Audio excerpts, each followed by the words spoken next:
औज़ुबिल्लाहिमिनश्शैतानिर्रजीम बिस्मिल्लाहिर्रहमानिर्रहीम। मैं media faculty का बहुत ही ममनून और मशकूर हूँ कि वो शॉर्ट नोटिस में यहाँ तशरीफ़ लाए। आज मैंने 4 मुद्दों को उजागर करना है जो कि यहाँ की हिल कौंसिल ने अपनी नाहली की वजह से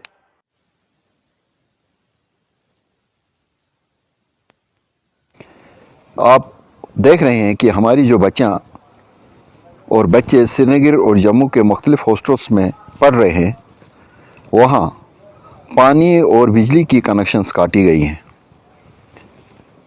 आज एक तरफ से दिवाली है और दूसरी तरफ से वहाँ के वो बच्चियाँ रो रो कर मुझसे कह रहे थे कि वो आज जो है उन्होंने खाना नहीं खाया है। पूरे वर्ल्ड में और पूरे हिंदुस्तान में इस वक्त ईद का माहौल है और वहाँ उनके हॉस्टलों में जो है मातम का माहौल बिछा हुआ है। मुझे ये समझ नहीं आता है कि यहाँ की हिल कौंसिल क्या कर रही है। वो कितनी देर तक ख्वाब गफलत में सोई बैठेगी। वो कितनी देर तक जो गवर्नमेंट ऑफ इंडिया ने उनके लिए जो फंड्स अलाट किए हैं, पर्सनल फंड्स अलाट किए हैं, उससे कितनी देर तक लोगों को बेवकूफ़ बनाएंगे पॉलीथीन और रेडे दो देकर। उन बच्चों की हालत जो आपने देखा, जो उन्होंने वीडियो डाला था, उससे देखकर किसी भी बागोयूर बाप, माँ और भाई बहन के लिए रोना आता है। वो कह रहे थे कि हमें ना पानी है, ना हमारे बिजली का कोई इंतज़ाम है, इवन कि हमारी जो लाइब्रेरी है उस पर भी ताला लगा हुआ है। इस वक्त गवर्नमेंट ऑफ इंडिया ने जो जनाब नरेंद्र सिंह मोदी की सदारत में चल रही है, फंड की कोई कमी नहीं है। जहां 1 रुपया मांगते हैं वहां से 1000 रुपये करके गवर्नमेंट ऑफ इंडिया इनको दे रही है। और एक एक काउंसलर को, आपको खुद पता है, बहुत अच्छा पे बनाया गया है। तकरीबन 1.25 लाख एक एक काउंसलर का पे है।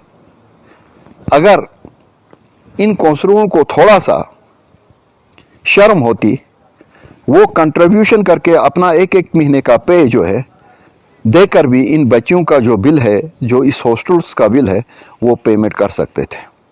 लेकिन वो करेंगे नहीं। हाँ, जिस वक्त इलेक्शन होगा उस वक्त वो यहाँ से गाड़ियाँ बेच देंगे, टैक्सियाँ बेच देंगे, बसें बेच देंगे, यहाँ लाएंगे और यहाँ जो है उनका वोट जो है इस्तेमाल करेंगे। मैं ये चाहता हूँ कि जितने भी काउंसलर हैं वो अपना एक एक महीने का पे जो है कंट्रीब्यूशन करें। और ख़ासकर हमारा जो एमपी साहब है उसका 5 लाख रुपये तकरीबन पे बनता है। वो कंट्रीब्यूशन करके कल दिन में जो है वहाँ के पूरे बिल्स जो है पेमेंट करें और उन बच्चों को किसी किस्म की मुश्किलात नहीं आना चाहिए। इन फ्यूचर अगर इस किस्म के हालात आ जाएंगे तो जो भारतीय जनता पार्टी जो द्रास की यूनिट है वो बाज़ाब्ता सड़कों में निकलेगी और इस कौंसिल के ख़िलाफ़ और इस एमपी के ख़िलाफ़ जो है बाज़ाब्ता एक मुनज़्ज़म तरीके से एक मुहिम चलाएगी। इसलिए मैं थ्रू मीडिया उनको ये वार्निंग करता हूँ कि कल तक ये तमाम बिल्स पेमेंट होने चाहिए। कहाँ से करना है, क्या करना है, ये मैं नहीं जानता हूँ। इनको बिल्स जो इनको पानी, बिजली और इनकी जो लाइब्रेरी है, क्योंकि उन बच्चों का कह रहे थे हमारा एग्ज़ाम है, इसलिए उनको ये मुश्किलात नहीं आना चाहिए। क्योंकि यही बच्चे हमारी कौम की दौलत हैं, यही हमारा आने वाला मुस्तकबिल है, यही हमारे जो है आने वाले साइंटिस्ट हैं, यही आने वाले हमारे एडमिनिस्ट्रेटर्स हैं। इसलिए इनको किसी किस्म की मुश्किलात नहीं आना चाहिए। इसके अलावा शायद आपको याद होगा, मैंने पहले भी कहा था, सोनामर्ग में हमारी एक सराय है, आप शायद देख रहे हैं, पुल के पार है। उसमें इस वक्त वहाँ जो घोड़ेबान हैं वो अपने घोड़ों को उसमें अस्तबल बना है, उसको बंद करके रखा है, चारों तरफ की दीवार है। क्या हिल कौंसिल के पास इतना फंड्स नहीं है कि वो अपने फंड्स यूटिलाइज करके इस सराय को जिस तरह से श्रीनगर कारगिल हाउस बनाया गया है, जम्मू कारगिल हाउस बनाया गया है, हाय जम्मू लद्दाख हाउस बनाया, इस तरह से इसको एक यहाँ के आवाम की प्रॉपर्टी, गोलों की प्रॉपर्टी समझकर इसको विद इन डेज जो है इसमें फंड्स लगा के इसको डेवलप किया जाए, ताकि हमारे जो लोग जोजिला खुलते वक्त और जोजिला बंद होते वक्त जो लोग वहाँ सोनमर्ग में फंसे हैं, क्योंकि उनको पूरा उसका पूरा फ़ायदा मिले और उनको बैठने के लिए एक जगह मिले। क्योंकि उस वक्त आपको पता है वहाँ टूरिस्ट सीज़न लगा होता है, वहाँ कमरे जो है मुँह मांगी कीमत देनी पड़ती है, जिसकी वजह से हमारे आम गरीब आवाम को जो है बहुत मुश्किलात का सामना करना पड़ता है। तीसरा पॉइंट ये है कि श्रीनगर में आपको पता है कि हमारा लेह कारगिल पूरे दोनों जो हमारे यूटी का है वहाँ एक ग्रेव यार्ड बनाया गया है। कल हमारा कोई एक्सीडेंट में कोई बच्चा वहाँ ये गुजर गया था, मैं वहाँ पहुँचा तो वहाँ मैंने देखा हमारे कद से ऊंचा जो है उस ग्रेव यार्ड में जो है घास आया हुआ था।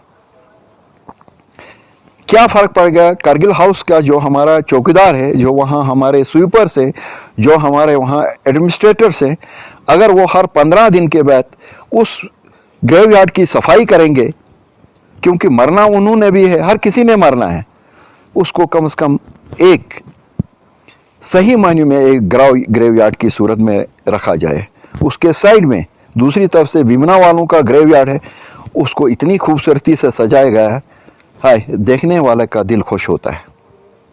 मैं यहाँ की हिल कौंसल से की खासकर मैं डॉक्टर जाफर जो इस वक्त हिल कौंसल को चलाते हैं, उससे मैं ये रिक्वेस्ट करता हूँ, हाय और पूरे अवाम कारगिल की तरफ से ये रिक्वेस्ट है, ये मेरे अकेले की नहीं है बल्कि लद्दाख की तरफ, क्योंकि ये कब्रिस्तान जो है हम सबों का है, उसको अच्छी तरह से मेंटेन किया जाए ताकि वो लगे कि वो सचमुच जो है ये वहाँ जो है मुसाफिरों की तरह वो नहीं रहे। ये मेरी दिली ख्वाहिश है कि वहाँ जो है वहाँ इतना खूबसूरत तरीके से इतना मेंटेन होना चाहिए ताकि जाने वाले का दिल खुश हो जाएगा। ये 3 पॉइंट्स थे जिनको मैं आपकी वसादत से गवर्नमेंट तक पहुंचाना चाहता था। और अगर डॉक्टर जाफर के पास फंड्स नहीं हैं, वो हमारी पार्टी से रिक्वेस्ट करें, हम जो है जाके अपने प्राइम मिनिस्टर से रिक्वेस्ट करेंगे और उनसे फंड्स जो है दिला लेंगे। ऐसी बात नहीं है, जो भी फंड्स आते हैं वो गवर्नमेंट ऑफ इंडिया दे रही है, वो इस वक्त बीजेपी की हुकूमत दे रही है, हम उनको देने के लिए जो है तैयार हैं। लेकिन अल्लाह ताला से जब दुआ किया जाता है, उस दुआ को भी मांगने का तरीका होता है, सलीका होता है, वो सलीके से मांगे तो उनको हर एक चीज़ मिलेगा और दिया भी गया है। अरबों खरबों रुपये के हिसाब से यहाँ फंड्स आए हैं, हमारे एमपी साहब के अपने एमपीलेट फंड्स में हैं, हमारे कौंसलर साहिबान के एमपीलेट अपने फंड्स में हैं। तो मैं चाहता हूँ कि ये एकदम इस पर एक्शन हो जाए। बाकी जहाँ तक एडमिनिस्ट्रेशन का था वो सवाल है, डीसी साहब का सवाल है या दूसरे इनका है, वो 5 रुपये भी आज इनकी परमिशन के बगैर कहीं खर्च नहीं कर सकते। इसके अलावा मैं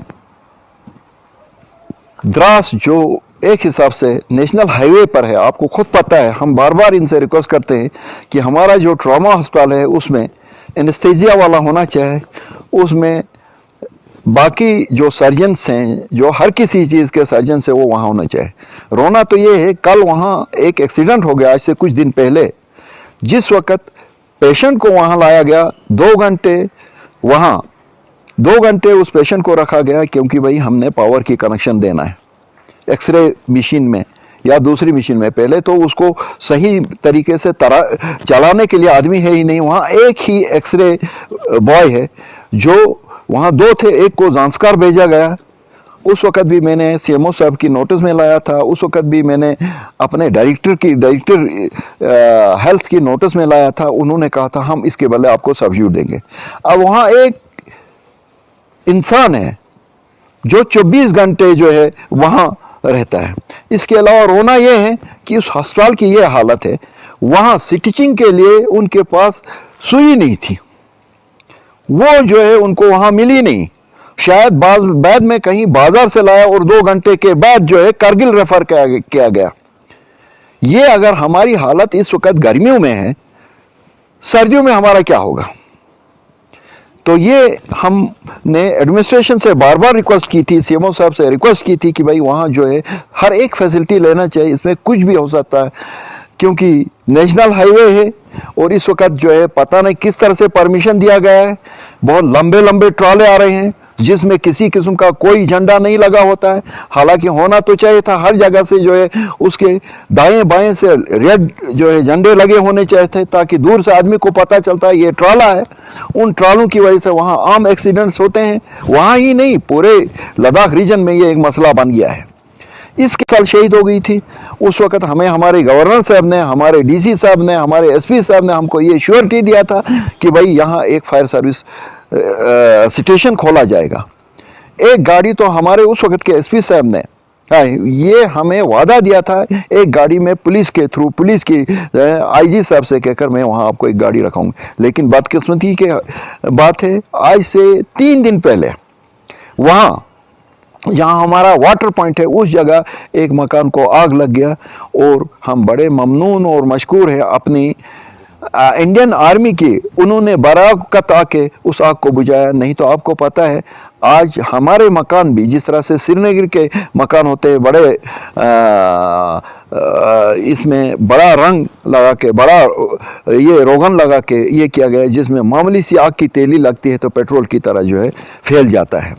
तो उस पूरे गिरेंगे जो महला है वो पूरा ख़त्म होने वाला था। लेकिन बरवक़्त इंडियन आर्मी की मुदाखलत और लोकल लोगों की वहाँ, क्योंकि रास्ता ये थी, मौसम ठीक था, लोकल लोगों की इंटरफेरेंस की वजह से उस आग पर ये किया गया। हम एक दफ़ा फिर खासकर कारगिल की हिल कौंसल से ये कहते हैं, क्या उनके पास जब सांकू को आप फायर ब्रिगेड दे सकते हो, क्यों द्रास क्या सुतेली माँ का बेटा है, उसके साथ यह सुतेली माँ का सुलूक क्यों हो रहा है? और वहाँ के जो काउंसलर हैं उनको चाहिए कि वो रिज़ाइन दे, क्योंकि वो लोगों की जो लोगों के ख्वाहिशात हैं उस पर वो नहीं उतरे हैं किसी भी मामले में।